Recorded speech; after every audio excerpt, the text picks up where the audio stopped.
Welcome back to another episode of In Depth with Academia. I'm Richard Price, founder and CEO of academia.edu, and as always, I'm excited to delve into the latest ideas making waves in the scholarly world. Today we're exploring a paper by James Bonnar called Artificial Intelligence, Gene Therapy and Cancer, and wow, this one's a doozy. As always, my aim is to give you a neutral, approachable take on the research, not an endorsement, just helping you understand what's being discussed. So, let's jump right in. What's the core problem this paper tackles, and why should you care?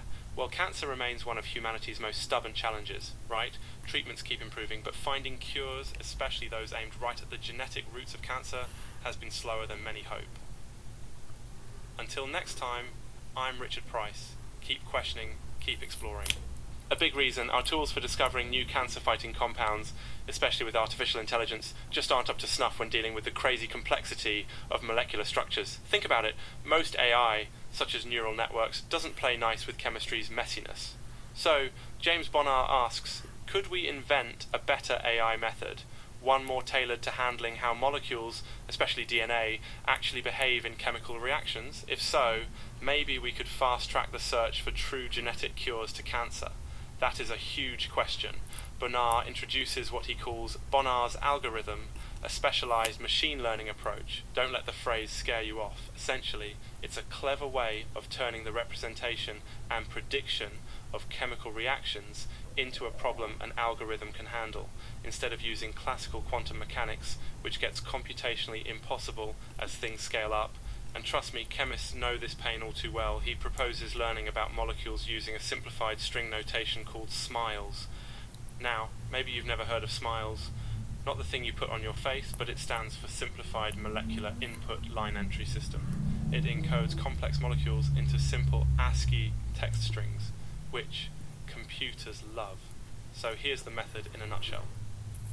Bonnar takes a giant database, 2 million actual chemical reactions, all represented in these SMILES strings, and uses Mathematica, with some help from other software like Chemaxon's Marvin suite, to train a model. The AI basically learns how different molecules react by pattern matching these strings.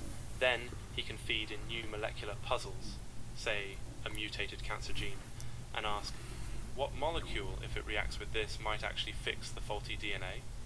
Specifically, he zooms in on the TP53 gene, by far the most commonly mutated gene in cancer, and if you know a biochemist, just ask them about P53. That protein is a household name in the cancer world, if you can call any protein a household name. Anyway, Bonnar isn't just aiming for broad, maybe this will help with cancer, speculation. He's trying to computationally propose compounds that could actually correct a specific mutation. In other words, not just slow cancer or kill cancer cells, but potentially reverse the root genetic problem. And not in a hand-wavy way, but by finding chemicals that could react with DNA to patch the precise DNA base error, leading to healthy P53. To make all this practical, Bonnar also brings in a Markovian text generator, think predictive text, but for molecules. He uses this to generate new SMILES strings, producing a virtual library of possible candidate molecules for his algorithm to test. Of course, a lot of them will be junk or non-viable, but the idea is to filter based on learned chemical rules, so only the most promising ones make it through. Let me digress for a second. Did you know that the same kind of Markov chains underpinning Bonnar's random molecule generation are what help your phone finish your sentences in a text message? Wild. How things connect. Okay, back to the science. Bonnar emphasizes that his approach is, at heart, about computational efficiency. Instead of trying to model nature at the most fundamental quantum level, which quickly gets overwhelming, he's advocating for what he calls ground level or surface level theories. The idea, use patterns and representations directly at the level you care about, like whole molecules and their reaction strings, rather than drowning in electron clouds or quantum fields.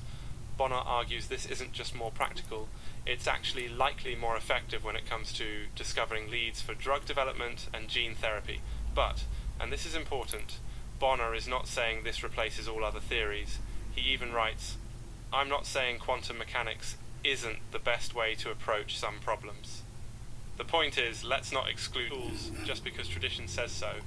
If it works, it's worth trying.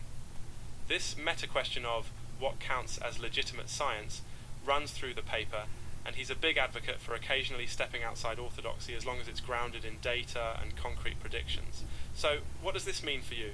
If you're someone fascinated by AI, medicine, drug discovery, or just curious where the future of biomedical science might be heading, this paper opens up a new possibility, using tailored AI not just to search vast seas of possible compounds, but to do so efficiently, focusing on meaningful chemical transformations instead of brute force. And if you're not in the weeds of machine learning or chemistry, the big takeaway is this: the intersection of AI and molecular biology is moving beyond theory into actionable, testable insight. Maybe, just maybe, that means faster progress, finding therapies for cancer and other genetic diseases. Of course, as with all research, we should remember, these are insights, not the truth with a capital T. We're seeing one researcher's vision, not a clinical cure you'll see tomorrow. So, take it as food for thought, and if you're inspired, dig deeper. James Bonnar's work is ambitious, but hey, scientific progress loves ambition. That wraps up this episode of In Depth with Academia. Thanks so much for listening, and remember, every theory, every method is part of the grand adventure of discovery.